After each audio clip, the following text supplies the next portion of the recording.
Hello and welcome to episode 27 of Eve Just Chatting. And in today's episode, we are going to talk about the topic passion versus money in your job choice. And this came basically out of several discussions I had lately on management boards and during travel with other business owners, etc. And one part of the discussion was, why is it that we have so many discussions lately around the amount of hour, the amount of time everybody has to work or wants to work, or basically how people participate in the work-life system? And whilst it's totally clear that people have the idea that they ideally don't want to waste too much of their time at the workplace, the question is the workplace then the wrong place to be in the first place? So when I look back at the beginning of my career, and I said this already in a short TikTok video a while ago, where I said when I basically finished school, two of the options I was looking into is to whether I either run into a career in the IT space or whether I would actually become a pilot.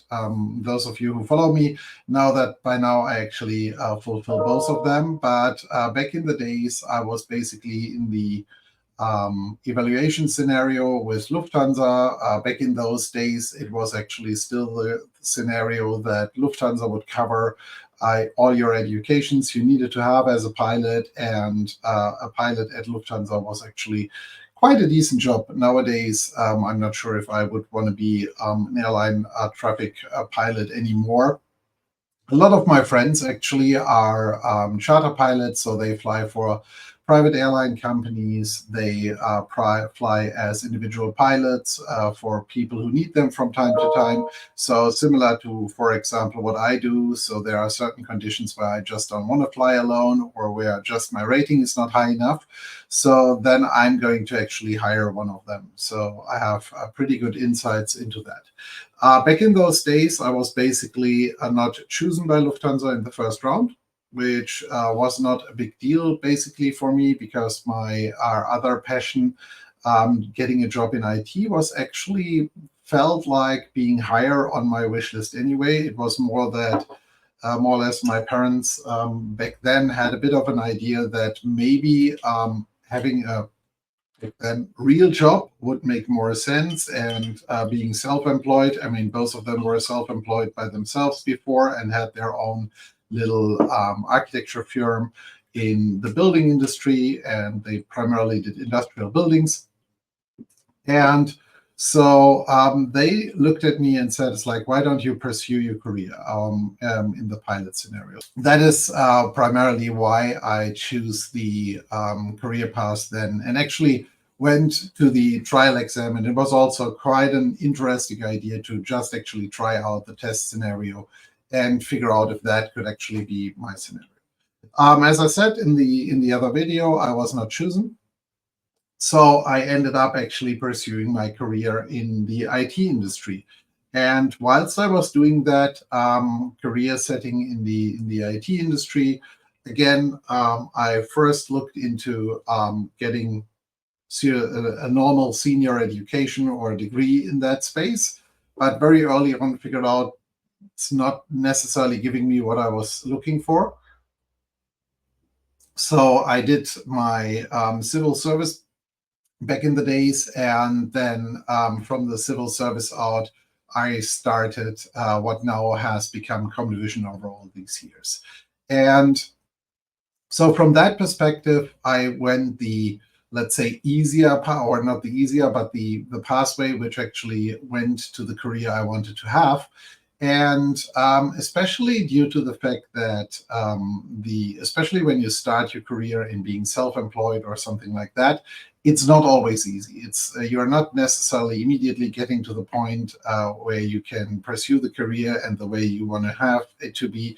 And from time to time, I also was in the position that I had to take on jobs in that career which were not necessarily my passion, but helped me to basically survive in that time scenario and basically survive in that job scenario. And I did that at any point in time because I knew that this was my passion. And because it was my passion, it never felt very hard to actually work extra hours or to do something extra, because it actually helped me pursue my career. Many other people which I met over the years in that career or in that industry also did similar things. So that is potentially why so many people also in more senior roles in IT get confused when people say it's like, hey, I want to have all the education during the work time. I don't want to actually go the extra mile or anything like that. And especially in IT, you constantly need to be learning, or you will be stuck with a certain level and you can't actually move on, which might be fine for some people. But what I have learned, if you really want to achieve something more or something better, then you constantly need to educate yourself and be up to speed at a higher pace. And that requires that you take your passion and actually utilize that for yourself. And when we look at the fact last couple of years, the interesting part is that people are more and more complaining that they must go to work, that on Mondays they are already pursuing the Friday. In a different interview, I don't remember who said that lately, but said basically when you look at current TV, radio stations and stuff like that, they start celebrating the weekend already on Thursday. It's like it's one more day, then it's weekend. And this clearly made me think, it's like, are people really pursuing what their real passion is? Or are they just doing the job for the money so that they have the money to spend the time for what they are really passionate about? So, for example, I'm really passionate about flying airplanes. And so I try to actually do that as much as I can and try to combine that with my job wherever possible as well. But I think this is something you really need to think about when you're choosing your career path, is not necessarily just going by the fact on in which industry or where can you make the most money. When I see candidates also applying for jobs in our scenario, I see very often people come and have a very high ideas on where they want to be, and they have a very high demand is that they want to achieve certain scenarios. But when you start talking to them and start discussing about how do you envision that you are going to get there, and then you hear very often that people are expecting that someone is bringing all of that to you. And I think this is not how this works in the end. The most successful people I have been working with in the last over 20 years in my professional career is those people thank you, greetings back, those people who actually are in it from a passionate perspective. You can take very the top high grade people, and we don't need to discuss whether you're actually like what they are doing from a business perspective or something else. But a very good scenario is, for example, is Elon Musk, because one of the things which he did is when he acquired Twitter, which now is X, and is your name Yves or Yves Sender? No, my name is just Yves. Yves Sandford. Sandford is my last name. When you look at the career path of Elon Musk, or exactly what I just described, the scenario just after he bought Twitter, he basically got back on a plane, flew back to SpaceX to work on an engine problem. Whereas others might have said, it's like, no, you need to celebrate, you need to do all these things. I mean, he is celebrating things as well. But when you look at it, he's so passionate about all the things he does and all the companies he's working with, that that is his top priority. And he does never really complain about any of these things. Or if you take other leaders, it doesn't need to be that big of a scenario like Jeff Bezos or Elon Musk. But many of these leaders who have created these companies have done that out of a passion scenario. When now people are saying it's like, yeah, they have so much money, they don't need to worry about it anymore. When you go through their when you go through their life, and when you look at the different stages with the companies, there were times where they basically had nothing anymore, where they didn't even know how to purchase the food for the next week or something like that. And it's very, very easy always in the aftermath to say that. But the very, very common scenario you see on many successful people is because they were passionate.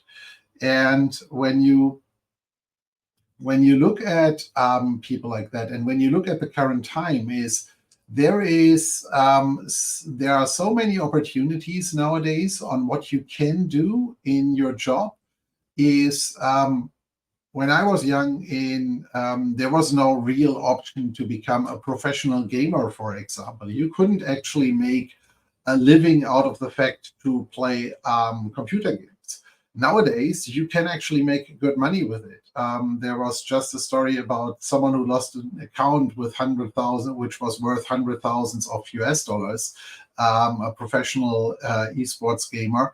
And when you look at that, is you can easily make a living out of that. When we look at the complete content creator industry, you can make a living out of telling other people how to live as a digital nomad. You can make a living out of the fact that you actually explain people specific buildings or trains or other things. You just need to be passionate about it, and you should not give up very early. And then you can actually make, in these modern days, you can basically make a living out of whatever job you are thinking about. But the important part for that is you need to take the step. You potentially also need to go to many downs before you actually get there.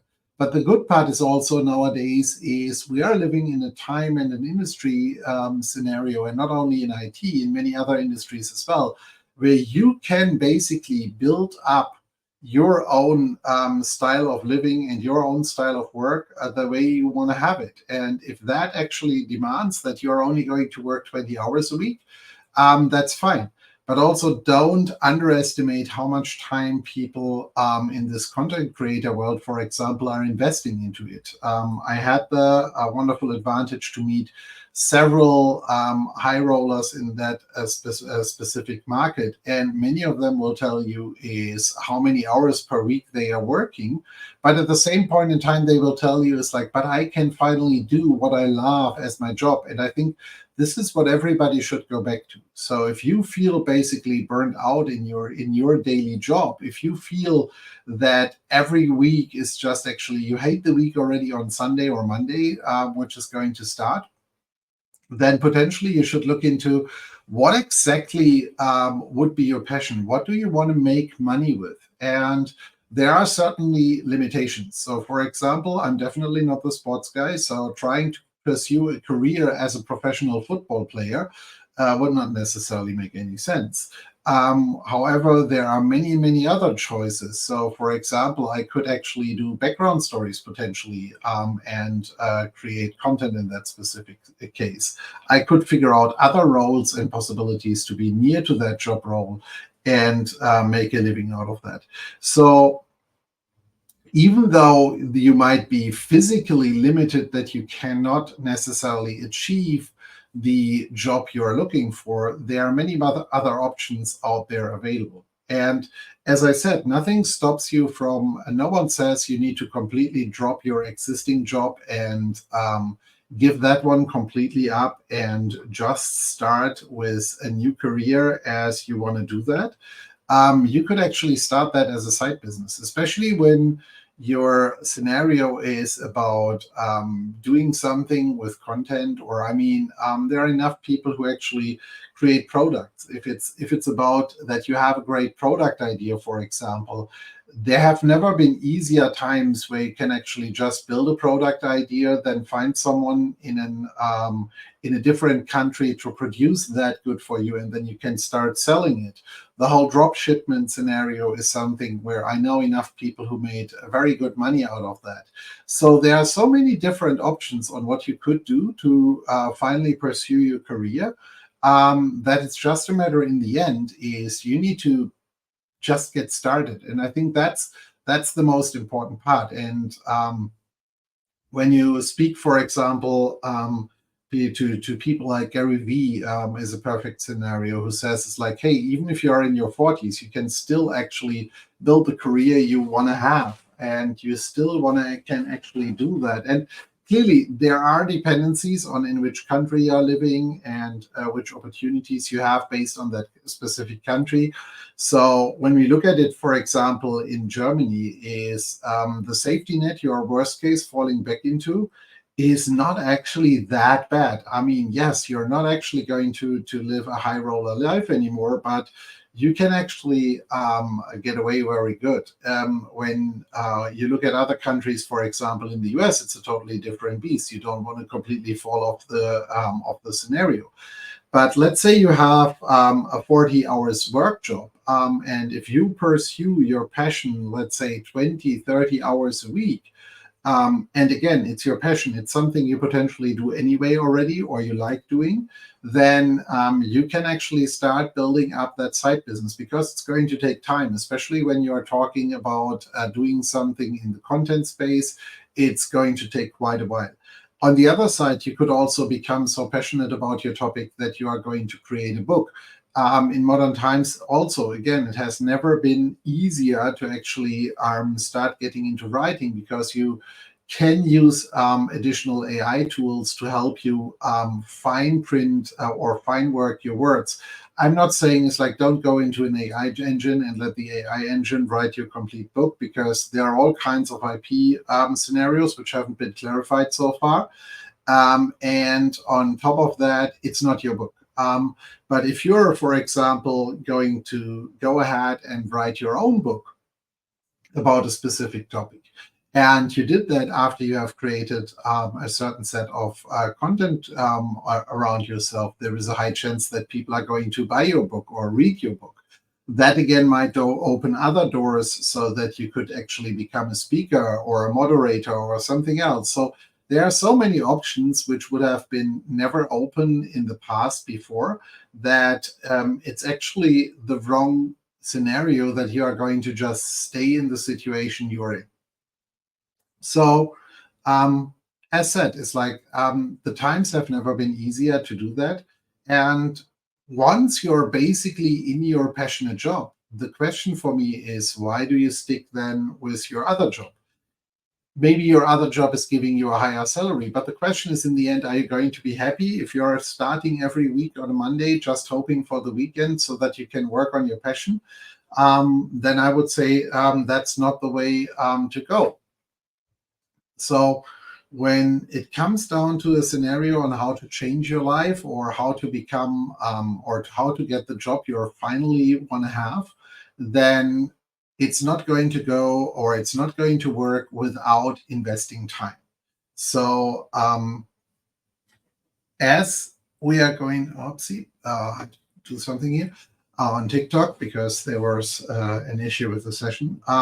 So as we are moving through this, and as you're actually looking into this, it's never going to be successful if you don't invest the time. So if it's something you're passionate about, then you can start, and actually you need to define how many hours per week, for example, am I willing to invest into this to get to that dream scenario that you can actually earn a living out of your passion. And then you stick to it, and then you stay with it for a longer period to finally achieve what you are looking for. And as I said, it's like, if you want to achieve this, you need to be passionate and steady with it. For example, when you speak to content creators, they will tell you it will take you hundreds of videos, text posts, and everything else before you will see the slightest track in it. And that's going to be an interesting story. There are people. There are people currently asking about VMware by Broadcom licenses. I will try to take them offline later on, but not in this session, because it currently doesn't fit into it. A very good introduction in here is customers heavily asking for good services. If you are good in service, that's it. That's a perfect scenario. Beside being able to do things, at the moment, there has never been a better time to be in any kind of customer service.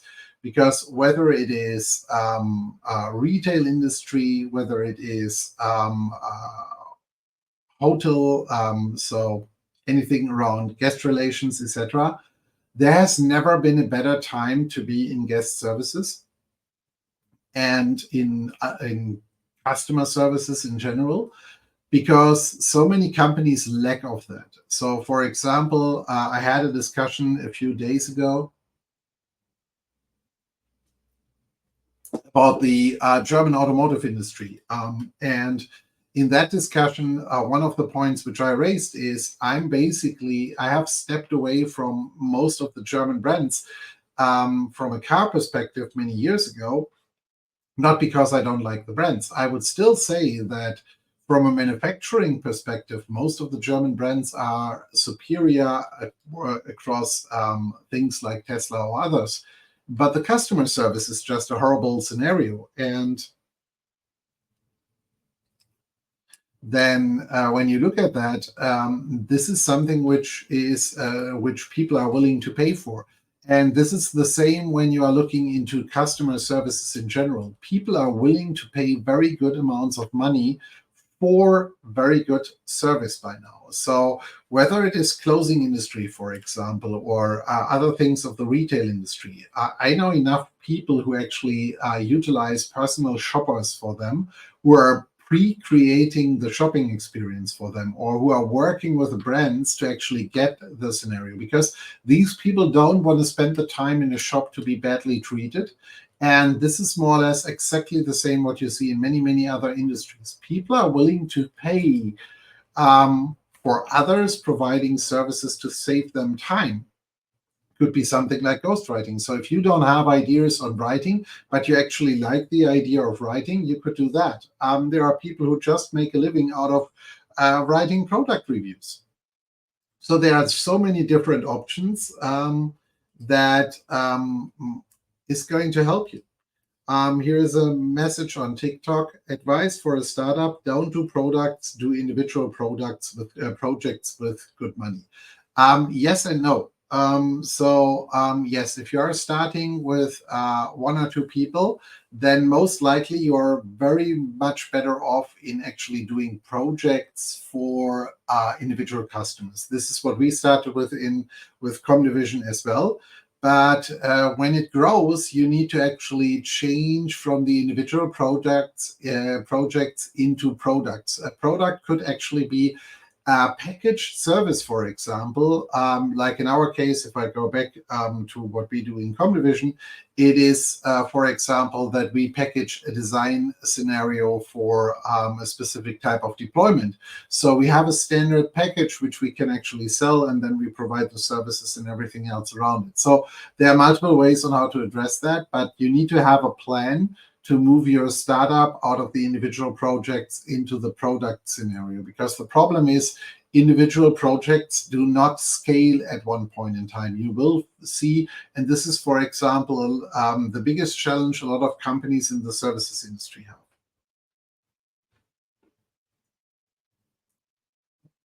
have. Yeah, so same advice. After 1 or 2 years, with the necessary customer experience, move into the more into the product space. That's exactly the pathway. So the typical sizings are, if you start off, you're typically self-employed.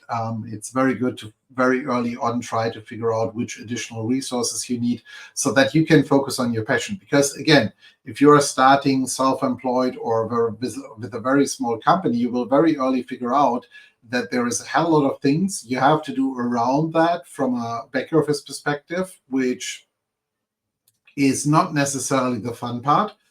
Dealing with taxes, dealing with legal things, dealing with all kinds of other things, finding other people who are really passionate about that and who can take over these things is very important. And then the next stage is actually building products out of your services and actually package them.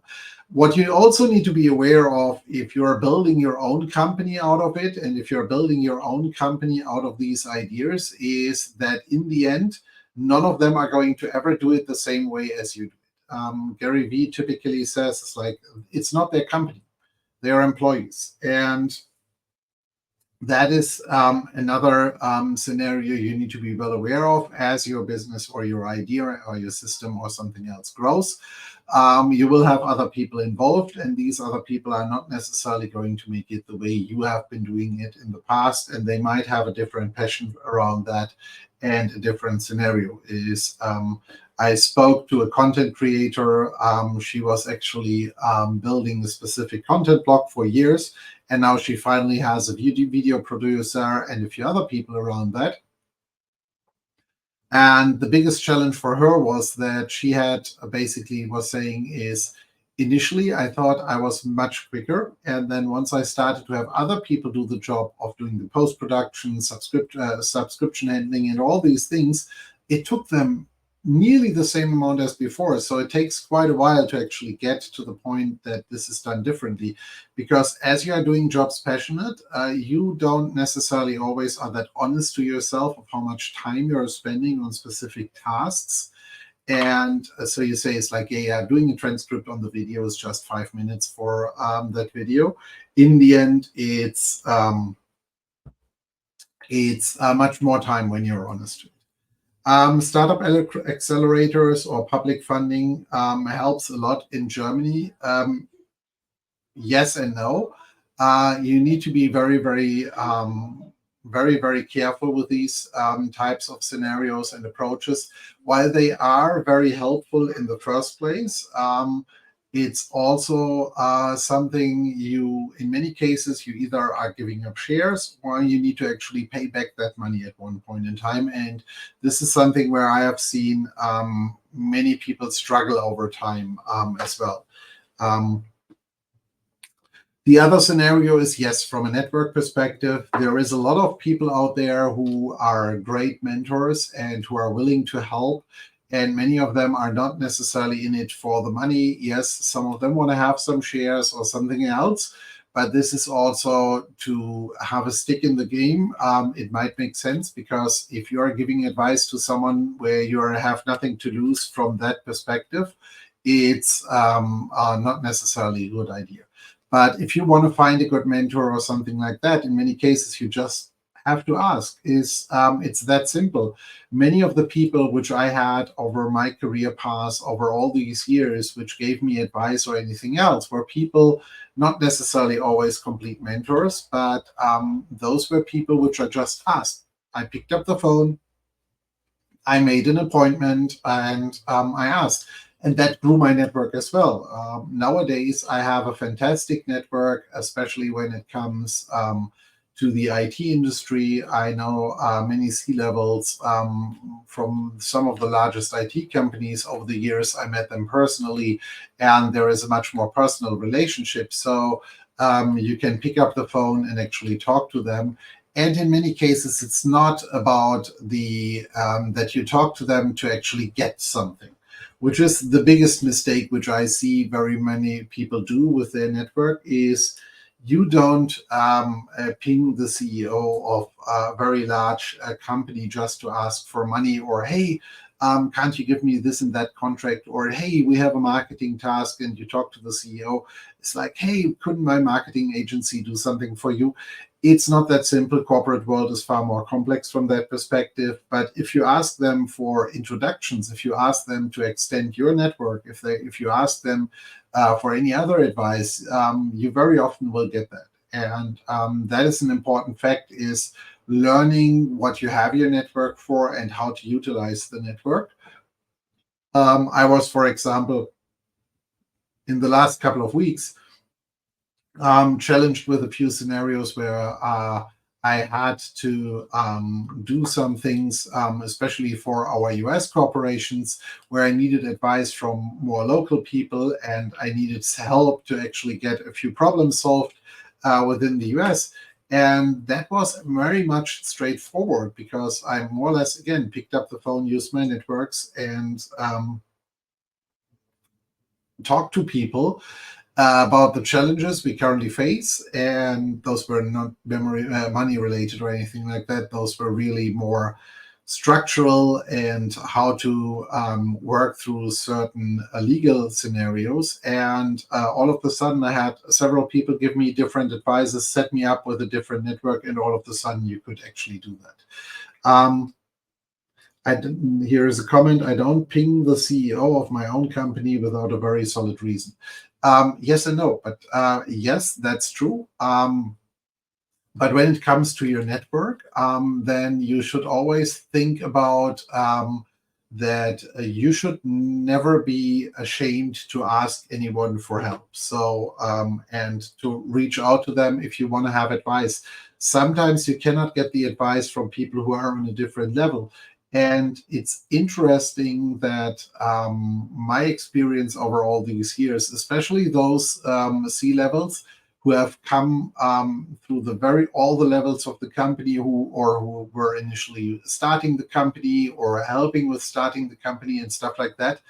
All of them are very helpful if you need them and if you want to talk to them. And so this is actually one of the things which I try to do in many geos when I get into a country or when I get into an area. I typically take my LinkedIn or other network services and look up interesting people I want to meet in that area. And then I try either try to reach them direct or try to reach them through other people from that perspective. Good. But coming back to job choice, money versus passion, because that was the topic of today's session. So the most important part is when we try to sum it up is, if you are already on a Monday or Tuesday thinking about when is the next weekend again, then you are most likely in the wrong job. And even if it pays you good money, I mean, maybe take that good money to work on your passion and figure out how the passion you have about your job is, or not about your job, how the passion you are living for could actually become a job. So whatever you do and whatever you like in your spare time, which gives you the power again to do your work job on a Monday morning again, is something you should try to figure out, is like, how could I build a real job out of that? And as you are looking into that, maybe start playing around with different ways on how you can actually approach that. The only important notice, which I give everybody always, is if this becomes a side business or anything else, especially when it potentially collides with your daily job, speak to your current employer about it. Otherwise, you can get into more or less serious trouble. And they might actually put all kinds of roadblocks in your way once you actually want to start leaving the company or do something else. So the more open you discuss it, the better. And what I have seen is people over the years, people who actually asked me for help on how to get into a different role or something else. Once they started to talk in their own company about their real passion and what they wanted to do, some of them even found within their own company people who were supporting them and actually doing what they loved for their passion. And actually, they could actually move to their job role and do that as their primary job. So that's perfectly it. Without passion, no success with your own business. Yes, very important point. I made several videos lately about that. Is if you're not passionate about what you're doing, especially as a self-employed, you can certainly make good money. I once said there is a limit somewhere. I would say somewhere between 250 to 500K is going to be the magical limit. You will not get above that limit, no matter what you do, if you're not passionate about your job. That's at least my experience. There might be exceptions from that, but even getting to that limit is very difficult. And so if you want to build something for yourself, you should never do that for the money, because that's never going to work well. It's the same when I talk to people who say, it's like, I want to do this business idea because I want to make the money. Clearly, there are serial entrepreneurs, etc., but the majority of the cases, they are solving human beings' problems, and they are not actually doing that in the first place to quickly make cash. Certainly, there are some who are doing that but that's not the primary scenario. You need to believe in it. You need to be passionate about it. And that's, by the way, also good advice if you're seeking for funding, because when I see funding rounds and people tell me, hey, and one of the questions I always like to ask is like, what's your plan B and C? And if I then see that people give me a very long explanation for their plan B, C, D, E, whatsoever, and especially when I then also get the feeling that they are very passionate about that, I would not advise anyone to invest into them, because people need to be willing to give up everything, and then they are going to fight for their idea, and that's the highest chance that this startup will be very, very successful. Another comment we just got: I realized management isn't for me, and so I got back into coding and consulting. That's another good example is, as you are pursuing your passion, you might figure out that your passion is not actually what your passion looked like. It felt like, and this is typically where people confuse different roles and positions and lifestyle around that role and position, and then figured out that this is not working for them. So as we go around this, as we are working through this, be sure to always have a very clear sight that whether your passion is really your passion, and otherwise adjust it. Because in the end, if you think about it, we are going to school or primary education, including whatever degree you're pursuing, until typically at least around 2020, somewhere between 20 and 25. Considering retirement somewhere between 65 and 70, because that's a reality, you have more or less 40 years to make up enough money for your retirement. Again, a good point if you actually make your passion your job. I know enough business leaders who are far above 70 and are still not necessarily actively working, but doing advisory works, board roles, and other things. Not board roles primarily for the money, but board roles because they want to give other people something back and they just don't want to sit at home all the time. So that could also be a very good scenario behind it. But yeah, so summing it up, if you are constantly complaining about your daily job role, and if you're thinking about when is it going to be Friday evening again so that you can stop your job, then you are most likely in the wrong job. Figure out what your passion is, figure out how to do it. When you are talking about your passion, and especially if you want to make up your own company and if you want to build up your own company, never do it for the money, because if you're trying to do that, trust me, I have not seen many people be very successful with that. Majority of people miserably fail with it. The other thing and the other excuse which a lot of people always tend to do is only successful company owners and stuff like that are people who come from a family with money and stuff like that.